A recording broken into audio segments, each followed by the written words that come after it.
এটাও গতিবিদ্যারই আরেকটি অঙ্ক।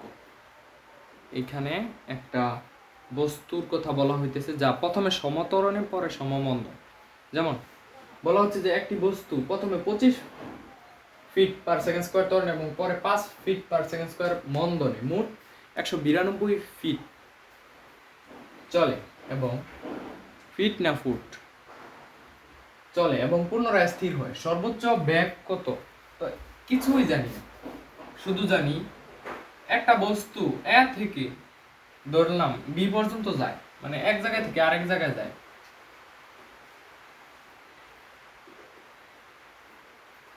এটা হলো 192 ফুট। পরে বলতেছে কতখানি যায়, মানে প্রথমে যায় কতখানি, এইটুকু না এইটুকু এটা জানি না, তাহলে আন্দাজ জানি না, যেহেতু আন্দাজে একটা ধরলাম যে এইটুকু, তো এইটুকু যায় 25 ত্বরণে, এইটুকু যায় 5 মন্দনে। এখন এইটুকু যে 192 এর অর্ধেক, 192 অর্ধেক তা না, আমরা জানি না কতটুকু এইটুকু যায়, কতক্ষণে যায়, অর্ধেক যায় নাকি 1.5 মিটার, মানে 1.5 ভাগের 1.5 অংশ যায় বা অর্ধেক অংশ, এরকম কিছু জানি না। তো এটি কিভাবে সমাধান, সর্বোচ্চ বেগটা কত? তবে এইটুকু জানি, এটা যেখানে গিয়ে থামবো, মানে যেখানে গিয়া মন্দন শুরু হইব, এখান থেকে মন্দন, এইখানেই সর্বোচ্চ বেগ বি থাকবে। তো এই জায়গার বেগ হলো বি। আর প্রথমে ছিল শূন্য, প্রথমে ত্বরণে চলতে পুনরায় স্থির হয়, তার মানে শেষেও শূন্য। স্থির থেকে অনেক জোরে চলে, এখানে অনেক জোরে আবার আস্তে আস্তে থামতে আবার শূন্য হয়ে যাবে।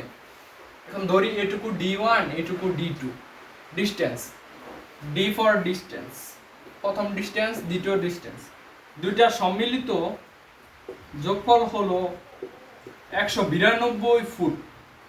এখন এটা কিভাবে বের করা যায়? এইটুকু জানলাম, এটাতে তো আর কিছুই করা যায় না। d1 তো আর আলাদা জানি না, বা d2 আলাদা জানি না। এখন আরেকটা উপায় করা যায়, ওই যে এই সূত্র b square equals to u square plus twice as, কারণ b আছে u আছে, ওই যে u জিরো হয়ে যায়, পরের বার b জিরো হয়ে যায়, তাহলে এরকম মানে একটা জিরো হয়ে গেলে এটা তো উদাও হয়ে যাবে, তখন সোজা হইব অঙ্ক। এজন্য এই সূত্র ইউজ করব। তো s ও আছে, d1 d2, s হলো d1 d2, ওই যে d1 d2 আসতেছে এখানে, আবার এ তো দেয়া আছে যে 25 আর 5, এজন্য এই সূত্র পছন্দ হলো আমাদের, এই সূত্র নিলাম। অন্যগুলা কেন নিলাম না, যেমন এই সূত্র কেন নিলাম না, b u + at, কারণ এখানে কোনো টাইম সম্পর্কে কিছুই বলা নাই, তো এইটা বাদ। ওই যে আরেকটা s ut + half at², ওই সূত্র নিলাম না, কারণ হলো ওই সূত্রে এখানে ut + half at², t তো নাই, এজন্য এইটাও বাদ। এই একমাত্র সূত্র ওই যে b square = u square plus twice as। তো এই সূত্র অনুসারে প্রথম d1 অংশের জন্য b স্কয়ার, এই যে শেষ বেগ b স্কয়ার, আমি লিখে নিলাম b square = u square plus twice as। b square হলো, এই সূত্র লেখার সময় একটার সাথে আরেকটা যেন না মিলে, নবম দশম শ্রেণীর পড়া এটা। শেষ বেগের বর্গ, আদি বেগের বর্গ, আদি বেগ তো 0, 0 বর্গ তো 0 যোগ বিয়োগ কিছু হয় না, 2, এ হলো 25 feet per second square, s হলো d1, এই যে d1 s ধরে নিছি, জানো এই d1টা আমরা এখানে কোনোভাবে প্রতিস্থাপন করতে পারি, এজন্য এই সূত্র নিলাম।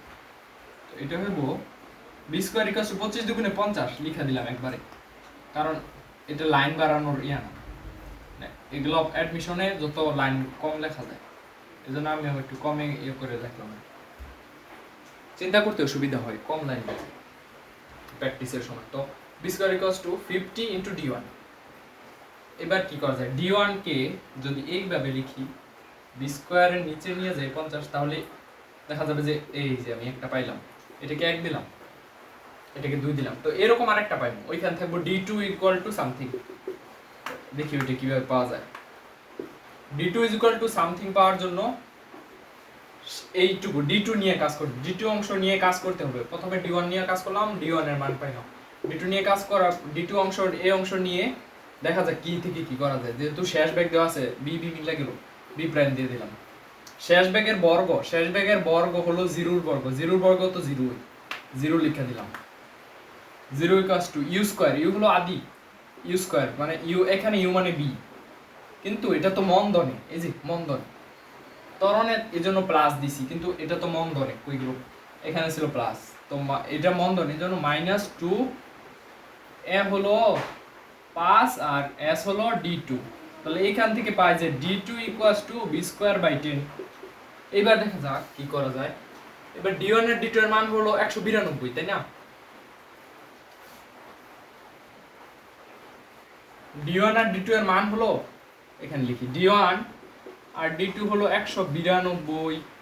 এবার d1 এর মান হলো b²/50 b²/10 d1 d2, তাহলে b²/50 প্লাস b²/10 এর মানে হলো b² কমন নিলে b²/50